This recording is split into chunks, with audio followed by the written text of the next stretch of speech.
अब दोनों खिलाड़ियों का केवल एक एक मेरू शेष है, दांव बराबर का, और जीतने का अवसर भी बराबर का।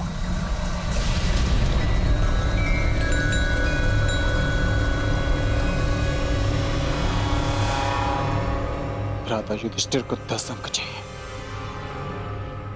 और दुर्योधन को 12। बस किसी प्रकार भ्राता युधिष्ठिर 10 अंक ले आए, फिर खेल समाप्त।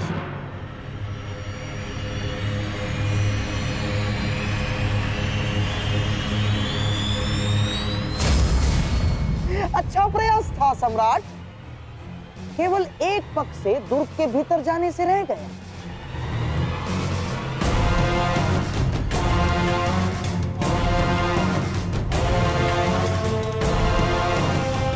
अगले अवसर में हमारी जीत सुनिश्चित है अर्जुन। हाँ, परंतु तब जब मामा श्री के पास 12 ना आ जाए। अंतिम चाल है, आपके पास से 12 लाएंगे ना मामा? जब तक ये द्रौपदी का वस्त्रहरण नहीं कर लेते, तब तक ये मेरे विरुद्ध नहीं जाएंगे।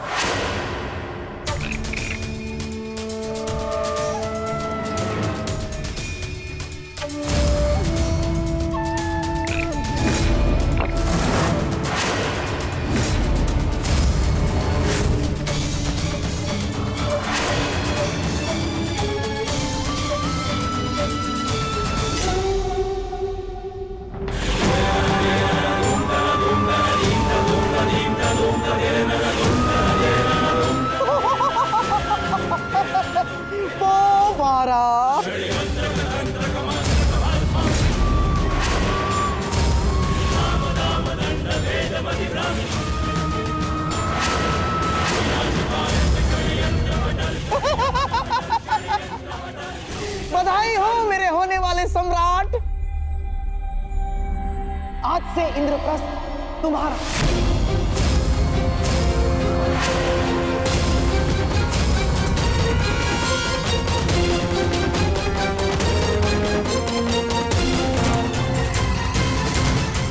और महाराज आपको भी बधाई हो, आपके पुत्र ने आपका विश्वास जीत लिया।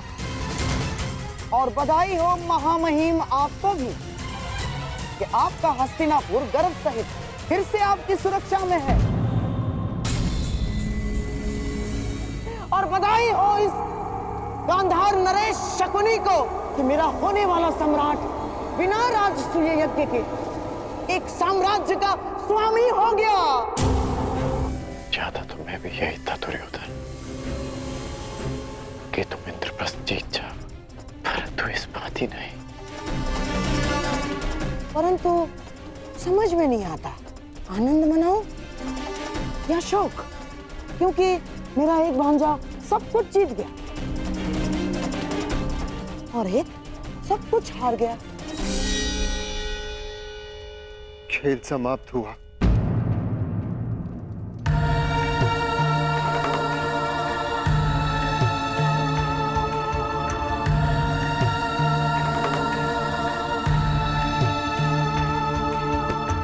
इंद्रप्रस्थ की बधाई अनुज दुर्योधन।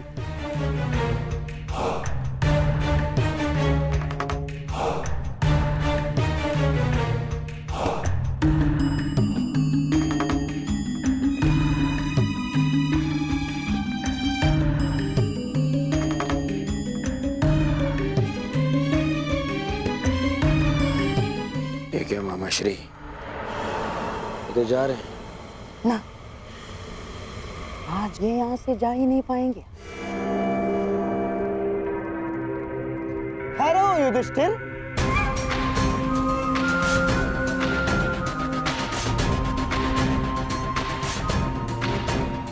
माना कि मैं मेरे दुर्योधन की विजय से बड़ा प्रसन्न हूं, परंतु तुम सभी तो मेरी बहन कुंती के पुत्र हो, सम्राट बनकर आए थे और भिक्षुक बनकर जा रहे हो युधिष्ठिर। मुझे बहुत दुख हो रहा है।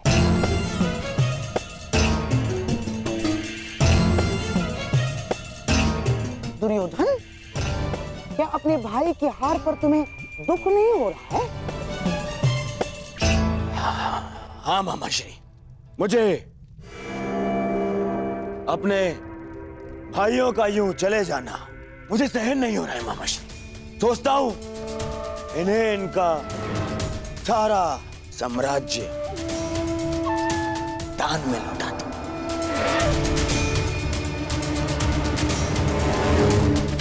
वाह दुर्योधन, वाह! तुम्हारे हृदय की विशालता देखकर मैं बहुत प्रसन्न हुआ।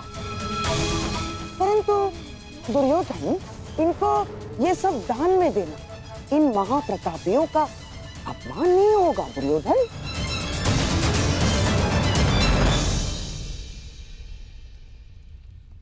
हाँ मामा श्री। हाँ। तो क्या किया जाए? हाँ, आज इन्हें मैं एक अवसर और दे देता हूं। एक अवसर और? मैं बहुत प्रसन्न हुआ कि तुम हारे हुए प्रतिद्वंद्वी को एक और अवसर देना चाहते हो।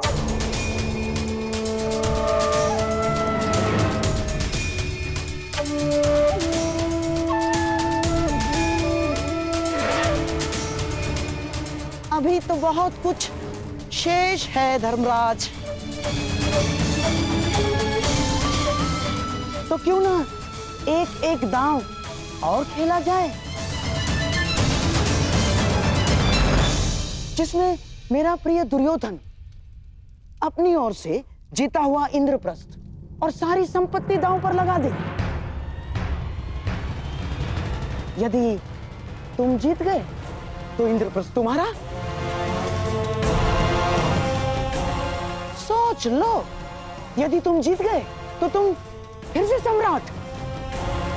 केवल एक दांव।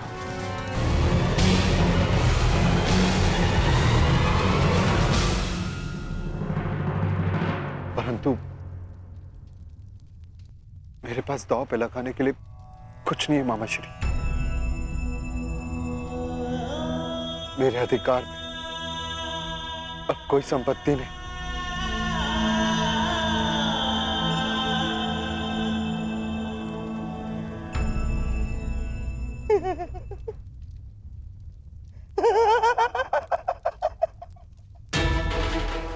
धर्मराज, अपनी शक्ति पर अपना ही अधिकार होता है। सोचो, वो कौन सी शक्ति थी जिसके बल पर तुमने गुरु द्रोण को गुरु दक्षिणा दी?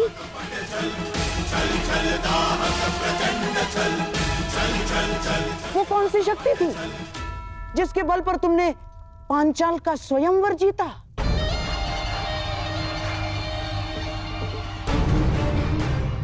और वो कौन सी शक्ति थी जिससे जरासंध जैसे महाबली का संहार किया? वो कौन सी शक्ति थी जिसके बल पर आपने इंद्रप्रस्थ का साम्राज्य स्थापित किया था? अपनी शक्ति पर अपना अधिकार होता है धर्मराज, और इस शक्ति पर तुम्हारा अधिकार है। जैसे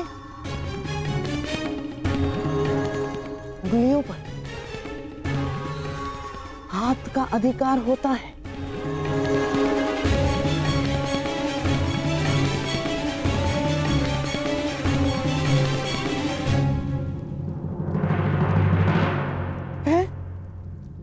तो बोलिए।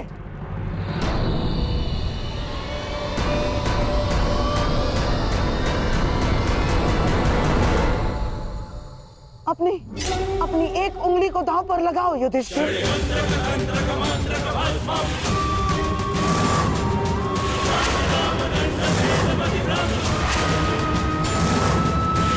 और जीत जाओ। यदि जीत गए तो सब कुछ फिर से तुम्हारा। तो बोलो धर्मराज, अपनी किस उंगली को दांव पर लगाओगे?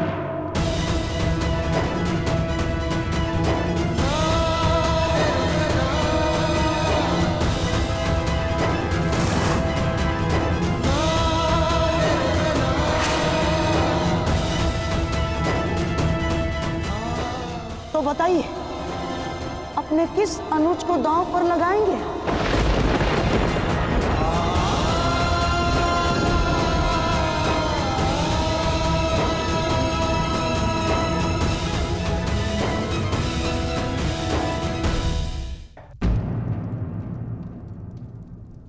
युद्ध में वस्तुएं दांव पर लगती हैं, मनुष्य नहीं। हर खेल में मनुष्य ही दांव पर होता है अंगराज। युद्ध में उसके प्राण, स्वयंवर में उसका अभिमान और प्रेम में उसका अस्तित्व। बस करिए गंधा नरेश। कुतर्कों से सत्य को झुटलाया नहीं जा सकता। महाराज, इसे रोकिए। यह अनीति है। यह खेल अब खेल की सीमा पार कर चुका है। पितामह, यह खेल सीमा तभी पार कर चुका था जब मैंने हस्तिनापुर को और युधिष्ठिर ने इंद्रप्रस्थ को दांव पे लगा दिया था।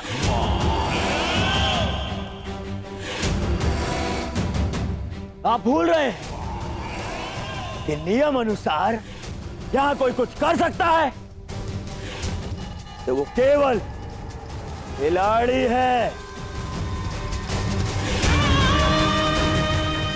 और यहां खिलाड़ी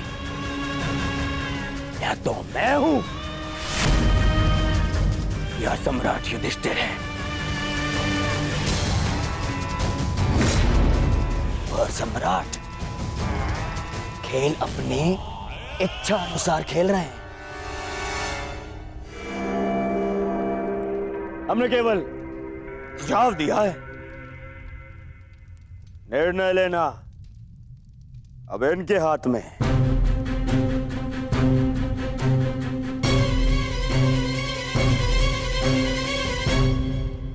यहां अधिकार का प्रश्न कहां उठता है महाराज?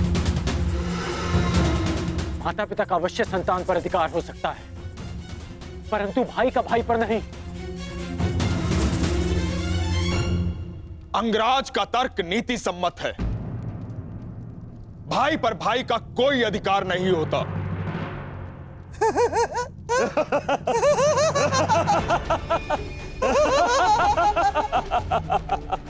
क्षमा कीजिएगा महामंत्री, परंतु क्या करें, आपका तर्क ही ऐसा है कि हम अपनी हंसी रोक ही नहीं पाए।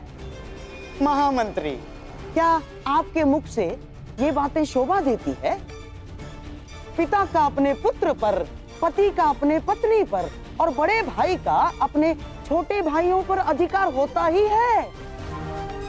क्या आपने महाराज पांडु का अपने स्वयं पर अधिकार नहीं माना था? और उसके पश्चात महाराज धृतराष्ट्र का अधिकार? क्यों?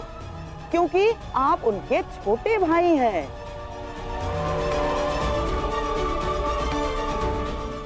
और हाँ, महामहिम, क्या आपने अपने पिता के मृत्यु के पश्चात अपने छोटे भाइयों का पिता के भांति पालन नहीं किया? क्या उनके लिए काशी की कन्याएं हर कर नहीं लाए थे आप? अधिकार नहीं होता।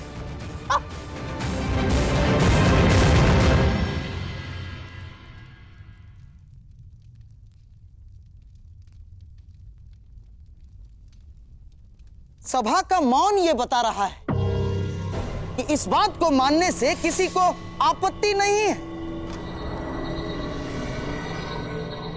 कि अग्रज का अपने अनुज पर अधिकार होता है। तो अब मैं घोषणा करता हूं कि अगले दांव में मैं युद्ध में जीती हुई सारी संपत्ति लगा दूंगा। और यदि ये दांव सम्राट जीते तो इन सारी संपत्ति पर और इंद्रप्रस्थ पर फिर से इनका अधिकार होगा।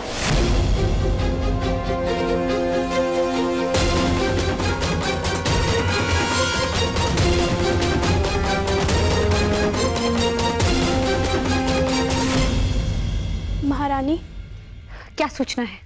महाराज इंद्रप्रस्थ हार चुके हैं।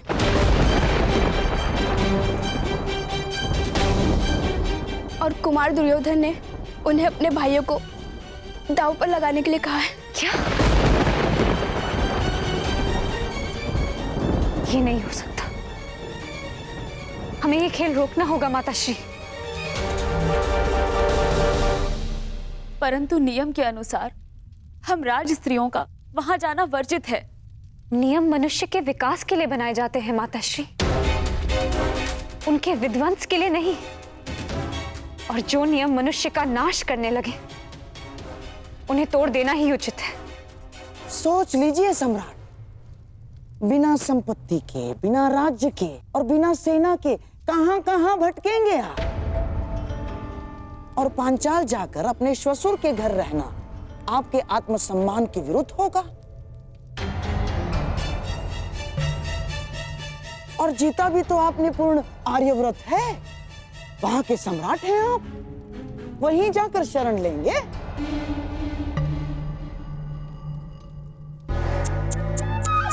ना सम्राट ना। और साम्राज्ञी को क्या भिक्षुका बनाकर रखेंगे आप? हाँ,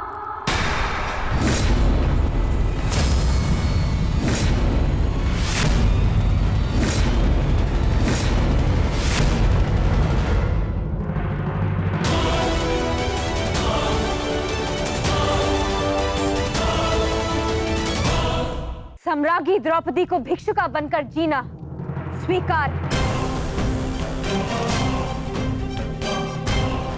परंतु द्यूत की वेदी पर अपने पति का लगाया जाना नहीं। मेरे विषय में शुभ चिंतन करने के लिए धन्यवाद गांधार नरेश, परंतु जहां मेरे पांचों पति खड़े हो जाएंगे वही मेरा साम्राज्य है।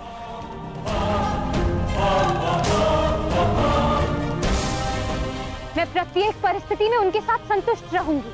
और अब आप भी इंद्रप्रस्थ लेकर संतोष से रहिए।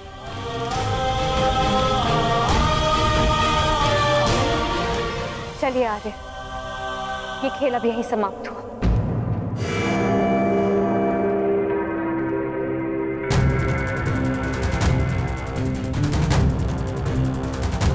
इंद्रप्रस्थ का स्वामित्व पाने की बधाई अनुज दुर्योधन।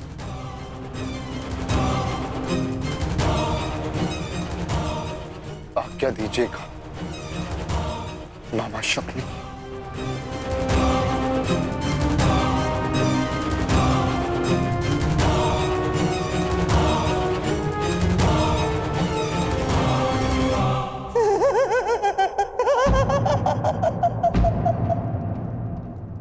अब किसी और से आज्ञा लेने की क्या आवश्यकता है युधिष्ठिर? जब पांचाली ने आदेश सुना दिया है, महापुरुषों ने ठीक ही कहा है, स्त्री के समक्ष तो देवताओं की भी नहीं चलती। और हमारे धर्मराज तो मनुष्य ठहरे। गर्व करेगा कुरुकुलीन पर। पत्नी ने एक आंख क्या दिखाई, ये पांचों सिंह मृग शवक की तरह उसके पीछे पीछे पीछे पीछे चलते चले गए। ये भी नहीं सोचा कि इंद्रप्रस्थ का क्या होगा, इंद्रप्रस्थ के प्रजा का क्या होगा।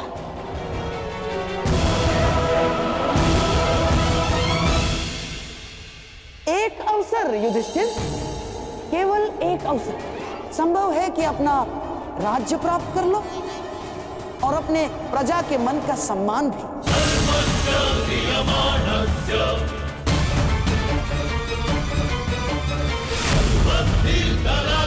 आपने बिल्कुल उचित कहा मामाश्री। यदि मैं यूं ही चला गया तो मेरी प्रजा अपने सम्राट को कभी क्षमा नहीं करेगी। हाँ।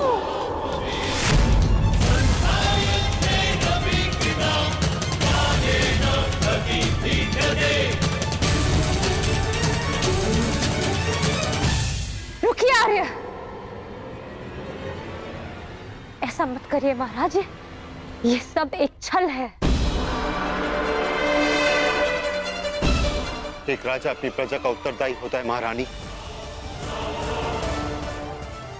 आप भूल कर रहे हैं सम्राट, बहुत बड़ा अनर्थ हो जाएगा। भ्राता युधिष्ठिर, आपकी भार्या ये भूल रही है। यहाँ इस सभा में राजस्त्रियों का आना वर्जित है।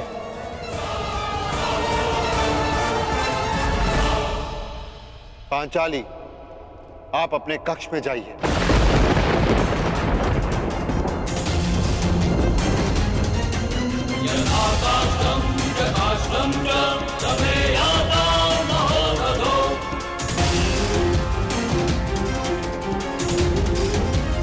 पांचाली, समझ नहीं आता कि इन स्त्रियों को नियम समझने में इतना समय क्यों लगता है? क्योंकि ये नियम मनुष्यों की मूर्खता से बनते हैं, उनके झूठे दंभ को सहारा देने के लिए।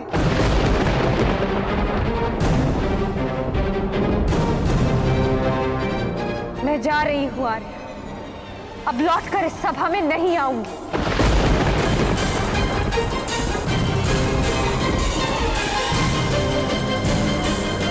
जाओ पांचाली जाओ, परंतु तुम्हें शीघ्र ही इस सभा में आना होगा।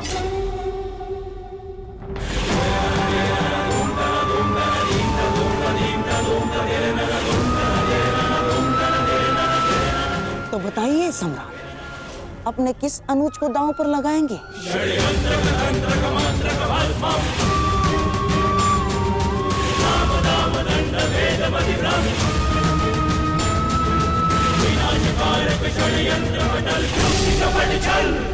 मैं अपने आप को दांव पर लगाऊंगा।